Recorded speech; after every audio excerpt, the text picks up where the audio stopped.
Hi everyone, welcome to another study session. Today we're going to be looking at button versus big blind single raise pots.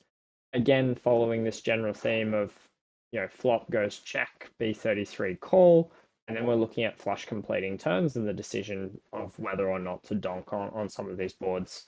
So we're thinking about king, queen, six with two spades, and the two of spades comes on the turn. Queen, seven, two, eight of spades completing the flush. So those kind of situations. And again, we want to be looking at what our donking strategy is, both in terms of frequency and sizing, um, the main candidates for donking, and then what do we want, what do we expect villain to do in response to our donking range, and then finally whether there's any exploits available. Similar to the last episode, I think if you want to have a think about what the strategy should be prior to diving into the rest of the video. I think that's going to help with your own thought process, understanding of how your strategy might need to evolve. But equally, if you want to just keep on watching, I'll roll into some of my sort of findings that I've uncovered through my study. So I'll bring that over there, and I'll bring back the overall findings sort of at the end of the video. Yeah, to jump in and to start. So again, we're looking at king queen six here to start with. So if we see button facing b33 as the first sizing, big blind calls, and then what I've got here is the sort of report on turns. So again, what we can see, and we're focusing on this sort of third row, which is all of our diamond flush completing cards. So what we can see, if I just click the strategy down in the bottom right corner, again, our donking range is going to be for a small sizing. So looking at B20 being our size.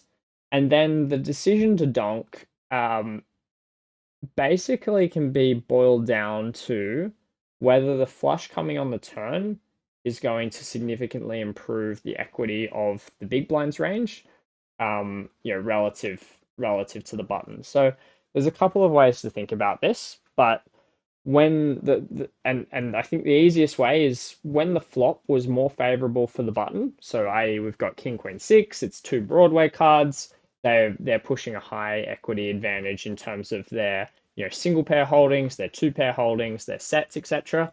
So what happens when a flush completes on the turn is we get to catch up from the big blind. We sort of turn a bunch of flushes, which are now beating their combos of king queen, and that allows us to start donking. And that heuristic kind of often increases.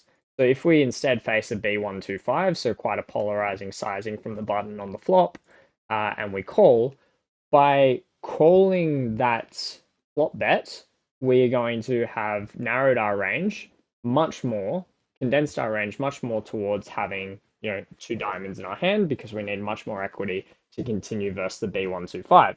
So when the flush gets there, then all of a sudden our equity has jumped up significantly, and that means that now we actually just get to donk super high frequency, um, after having faced this large size. So let's actually look into this line. Let's say the eight of diamonds rolls off on the turn, and just have a look at the strategy here. So as you can see, because we are betting 20% pot again, it's still a merged bet. So we're basically, in this line, we're pretty much able to bet our entire range because we don't really have much air here. If I just go to filters, we only really, our only no made hand is like Jack 10, which is still, an open-ended draw. And well, I think must have raised Jack 10 suited, pure on the flop. But yeah, so our worst hand here is an open-ended straight draw. So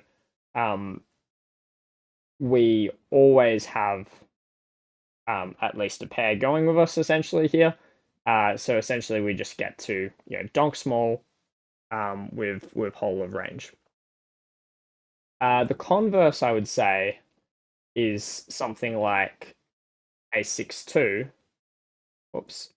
So if we look at 8-6-2, and let's say we faced b33 in call, and now we're looking at the turn strategy, what we can see here is actually the diamond completes, brings in a whole load of flushes, but it doesn't mean that we actually get to start donking. And the reason here is actually the big blind, had quite an advantage in terms of just like when we choose to continue versus the b33, we've got a bunch of 8x, 6x, two pairs, etc., which have all now been sort of downgraded, and villain when they're betting, on 8-6-2, they are betting, a higher proportion of sort of diamond hands.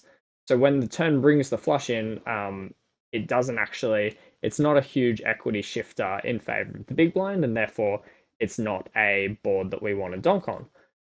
Again, it's a similar thing where if button was much more polarizing on the flop and actually choose to bet 125% pot, because that's going to filter big blind's range towards being much more flush draw heavy, then actually now again on the turn here, we get to start donking.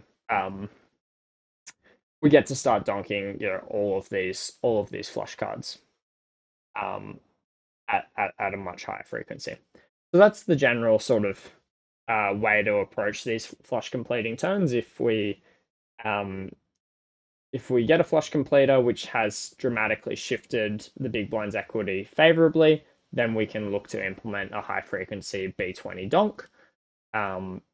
And if the flush draw completing doesn't improve big blind's equity relative to how it's shifted the buttons range, well then we're not going to be implementing donks.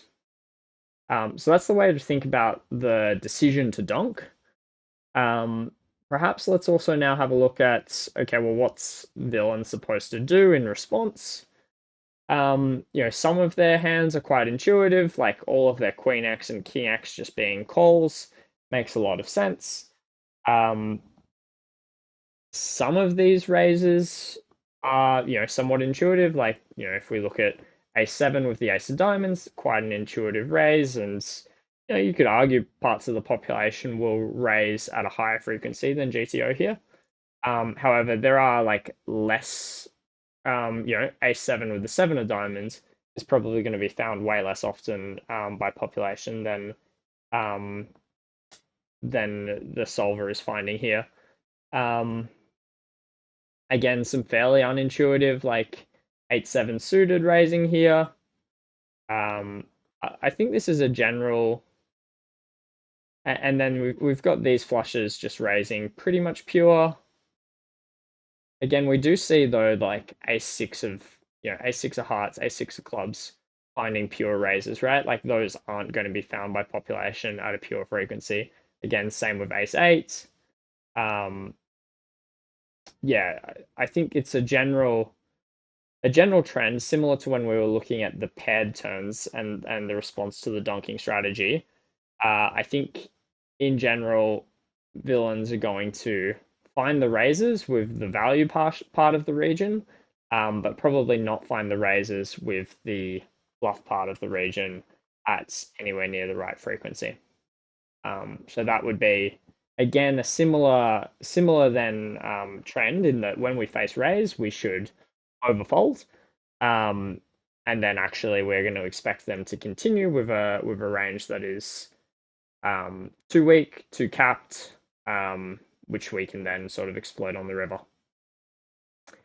So if we then look at river sizings, let's just take this king queen 6-8 boards and just have the river brick. Again, we see a similar thing to the paired boards case where we get to split our range based on essentially the strength of our hand. So we're going to be using an all-in sizing when the board has run out where a flush is still the nuts, and in this case we do get to just take all in for 300% pot with any flush. So there's no sort of, sometimes on some textures or like in other spots, you may need like the ace high flush to be able to sort of overbet jam. But here, after we've taken this line, there's the standard of being able to go all in is just that we have a flush. Um, and then obviously there's some, reasonably intuitive bluffs to go with this in terms of like when we have the ace of diamonds, those are going to be the very natural ones to find, but even just like a jack 10 with a diamond is good enough to be all in with. We also can have a B150 size, again built around flushes. I think yeah, still just largely built around flushes. I'm trying to see if there's anything else. Yeah, it probably just makes sense. I would think to just have the one size that we use for all our flushes here, just the one overbet sizing, whether that's all in or like a B200, whatever. Kind of just makes sense to me. And then we can have like a block sizing built around our king X, built around our queen X. I mean, here actually we're looking largely like these are our two pair holdings, right? So we need to be careful once we take this line, like we can't be overvaluing our like two pair holdings, right? When the flush has gotten there, the two pair is much weaker. But we can still be betting like um, king jack for this sizing. And then obviously a decent check frequency built around most of our king x queen x after we've donked the turn. Um, so yeah, again, it's a fairly intuitive river strategy where we are building it around the strength of our hand, and that's going to be all in the case of the flushes that we've gotten. Excellent. So I think that was all I wanted to cover off for this river strategy or for this donking strategy on flush completing turns. I'm just going to bring up these sort of findings that I'd have had here. Again, yeah, turn donking strategy is for B20, and we're going to increase the frequency and ultimately our decision to donk based on whether or not our equity has improved significantly from the big blind. And again, the way to think about that is often if we're facing a big C bet on the flop, then we've narrowed our range significantly, and so when the flush comes, that's more likely to be driving up our equity. I think that's quite an intuitive way of thinking about it. Yep, our donking range is still merged. We can bet all pairs, all flushes, and again, we get to do that because it's such a small donking size, and then that just means on the river, given that the flush is completed, we kind of just need to slow down with a lot of our like top pairs, second pairs. So often can just put our king X, queen X in that spot we were looking at previously into the checking range, and then just like build super big sizings with our flushes and with our missed hands that have strong flush blockers. Alrighty, so that'll cover us off for this strategy session. Again, if you've enjoyed this content, please give the video a like, drop a comment if there's any spots that you want me to look at next, and yeah, subscribe if you haven't already. I'll catch you on the next video. Cheers.